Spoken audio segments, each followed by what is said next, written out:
Hello बच्चों, सभी को जय श्री कृष्णा। तो कैसे आप लोग? बढ़िया, चलिए बढ़िया रहिए। तो जैसा कि मैं पिछले कुछ सालों से टीचिंग लाइन में हूँ, तो जैसा बच्चे का 12th का एग्ज़ाम ख़त्म होता है तो हम टीचर्स के सामने एक कॉमन सी प्रॉब्लम आती है। बच्चा क्या होता है कि 11th-12th में मैथ या बायोलॉजी ग्रुप से स्टडी करता है, और मैं अभी मैथ और बायोलॉजी ग्रुप के ही बच्चों के बारे में बात करेंगे, क्योंकि हमारा फील्ड यही है। कॉमर्स ग्रुप के बात करने के लिए आपको अलग टीचर्स मिलेंगे। तो यहाँ पे हम आपके साथ बात करेंगे मैथ और बायोलॉजी वाला बच्चा 12th के बाद क्या करे। तो सबसे पहले हम बात करेंगे कि बायोलॉजी वाले या मैथ वाले बच्चे के दिमाग में जिस दिन पेपर ख़त्म होता है उस दिन आता क्या है।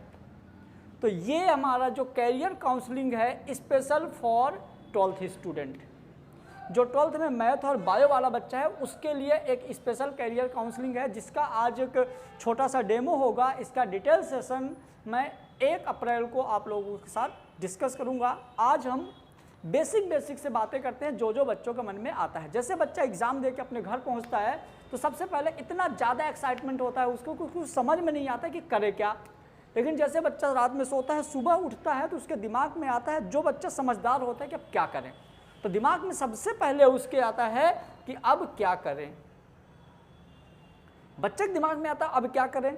भाई आपने 11th और 12th कुछ किया नहीं, क्योंकि आपने सिर्फ 11th और 12th के परसेंटेज के लिए पढ़ाई किया, जो कि आपके जॉब के लिए उतना बेनिफिशियल नहीं होता है जितना आप किसी कंपटीशन एग्जाम के साथ यदि आप 11th-12th की तैयारी करो। लेकिन आपके मन में एक ही क्वेश्चन आए अब क्या करें, तो आपको टेंशन नहीं लेना। हमारे पास इसका भी ऑप्शन है कि यदि आपने 11th-12th पढ़ाई किया है तो अब क्या करें। तो क्या करें, तो उसके लिए डिपेंड करता है कि आपका इंटरेस्ट किस चीज़ में है। आपने अपने अंदर की बातों को सोचो, उसको समझो, और अपना इंटरेस्ट जहाँ पे है वहाँ पे आप अपने सीनियर्स, जैसे आपके पेरेंट्स हो गए, आपके भाई बहन हो गए या आपके टीचर्स हो गए, उनको अपने अंदर की चीज़ों को शेयर करिए, अंदर की चीज़ों को बताइए कि हमको लाइफ में इस फील्ड में जाना है, हमको ये करना है। क्योंकि कभी ना कभी तो आपके दिमाग में आया होगा आपको करना क्या है। यदि आपके दिमाग में नहीं आया कि आपको क्या करना है, तो सबसे बढ़िया आप कुछ मत करिए, ज़िंदगी में शादी करिए और इन्जॉय करिए। तो आपके दिमाग में यदि आपने 12वीं क्लास तक 17 से 18 साल तक यदि आपने ये नहीं सोच पाया कि आपको करना क्या है, तो फिर कोई मतलब नहीं है। लेकिन यदि आपके अंदर से कभी कुछ ऐसा आया है कि आपको क्या करना है, तो उसके लिए आप सबसे बढ़िया चीज़ होता है अपने सीनियर्स, जो जिस फील्ड में एक्सपर्ट हों। आपके मन में जैसे आता है कि यार हमको डॉक्टर्स बनना है, तो आपके रिलेटिव में जो डॉक्टर्स हो, याद रखिएगा, जो आपको बनना है आप उसी फील्ड के पर्सन को सर्च करिएगा। कभी कभी गलतियाँ हो जाती हैं, कुछ बच्चे से बनना डॉक्टर है, अब पूछ लिया नर्स से हम क्या करें। बनना डॉक्टर है, किसी बिजनेसमैन से पूछ लिया हम क्या करें। तो नहीं, आपको जिस फील्ड में जाना है उसी फील्ड के एक्सपर्ट से आप सलाह लीजिए। तो अब क्या करें, यदि आपके मन में अभी भी डाउट है तो सबसे बढ़िया आप कांटेक्ट करिए। यदि आपको आपके रिलेटिव या आपके फ्रेंड सर्कल में ऐसा कोई नहीं है तो आप हमसे डायरेक्ट बात कर सकते हैं। अब क्या करें, उसके बाद जो भी हम करियर काउंसलिंग कर पाएंगे, तो आपको पर डे जो हमारा 8 to 9 का टाइम होगा वहाँ पे हम लोग यही डिस्कस करेंगे कि अब हम क्या करें। इस बारे में हम लोग बहुत डिटेल से डिस्कस करेंगे। उसके बाद सेकंड बच्चों के मन में आता है, जब अब क्या करे का आंसर उसे नहीं मिलता तो वो सोचता है कुछ समझ नहीं आ रहा। कुछ समझ इसलिए नहीं आ रहा है क्योंकि आपके अराउंड का जो इन्वायरमेंट है वैसा इन्वायरमेंट क्रिएट ही नहीं है, तो कैसे समझ में आएगा। यदि आपका कोई सपना है, आपके मन में यदि कोई चीज़ें हैं, तो आपको ज़रूर समझ में आएगा। तो कुछ समझ नहीं आ रहा, ये भी बहुत कॉम्प्लिकेटेड क्वेश्चन है। अब कुछ समझ में नहीं आ रहा मतलब हम कुछ सब कुछ छोड़ेंगे तो है नहीं, कुछ तो करना है। तो ये क्वेश्चन बहुत इफेक्टिव है, बट इसका भी हम सोल्यूशन ढूंढेंगे। कुछ समझ नहीं आ रहा तो समझो। फिर उसके बाद सबसे जो गंदा डिसीजन होता है बच्चों को, दोस्त को देख के। उसका एक दोस्त ने इंजीनियरिंग कॉलेज में एडमिशन लिया, उठा के तुम भी चले गए।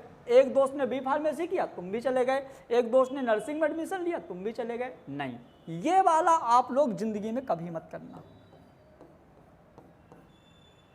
दोस्त बनाओ, 1000 दोस्त बनाओ, लेकिन आपके करियर का डिसीजन आपका खुद का होना चाहिए। दोस्त को आप दोस्त के ऊपर मत छोड़ो। क्लियर? क्योंकि जो दोस्त आपका डिसाइड करेगा वो अपनी एफिशिएंसी के हिसाब से डिसाइड किया है, आपको अपने एफिशिएंसी के हिसाब से डिसाइड करना है। पता चला दोस्त नीट की तैयारी करने चले गए कहीं दूसरी जगह, आप भी चले गए। उसका लेवल अलग है, आपका लेवल अलग है, उसकी फाइनेंशियल कंडीशन अलग है, आपकी फाइनेंशियल कंडीशन अलग है। तो आप इसको बिल्कुल मत देखना। फिर एक और बहुत सा कॉमन क्वेश्चन आप सब बोलते हैं बीएससी कर लो, तो बीएससी कर लिया। सब बोलते हैं इंजीनियरिंग कर लो तो इंजीनियरिंग कर लिया, सब बोलते हैं नीट की तैयारी कर लो तो नीट की तैयारी कर लिया। नहीं, ये भी बहुत गलत डिसीजन है। तो सर आपने तो बता दिया, अब क्या करें, कुछ समझ नहीं आ रहा, दोस्त को देख के सब बोलते हैं, आपने मन में पॉइंट्स तो डाल दिया और ये एकदम एक्चुअल पॉइंट है। और यदि ये एक्चुअल पॉइंट है तो आप कमेंट करके जरूर बताइए एक्चुअल है कि नहीं। आपके मन में क्या क्या थॉट आते हैं, क्या क्या क्वेश्चंस आपके मन में आते हैं, आप कमेंट बॉक्स में कमेंट करके बताइए, जिससे नेक्स्ट वीडियो में हम आपके सारे क्वेश्चंस के जवाब दे सकें। उसके बाद अब हमको क्या करना चाहिए, कैसे करना चाहिए, तो इसका जो लाइव सेशन है हम नेक्स्ट वीडियो में लेंगे। तो आप चैनल को सब्सक्राइब कर लीजिए, जिससे इन सब क्वेश्चंस का जवाब आपको नेक्स्ट, सारे क्वेश्चंस का जो हम डिटेल इन्फॉर्मेशन नेक्स्ट वीडियो में आपसे डिस्कस करेंगे। तो आप लोग चैनल को सब्सक्राइब कर लीजिए, जिससे इससे आगे से रिलेटेड जो भी आप लोगों की प्रॉब्लम्स हैं हम नेक्स्ट वीडियो में बहुत डिटेल से आप लोगों के साथ डिस्कस करेंगे। लाइव आएंगे और रिकॉर्डेड रहेगा, और इन सब चीज़ों के बारे में हम आपसे बात करेंगे कि आपको नीट की प्रिपरेशन करना है, कि IIT की प्रिपरेशन करना है, कि आपको B फार्मेसी करना है, कि आपको UPSC लाइन में जाना है, किस लाइन में जाना है। हम आपके एफिशिएंसी के हिसाब से ये सारी चीज़ें डिस्कस करेंगे। आप लोग कमेंट करिए, आप लोगों के कमेंट के साथ विद नाम हम ये सारी चीज़ें आपके साथ डिस्कस करेंगे। Thank you so much.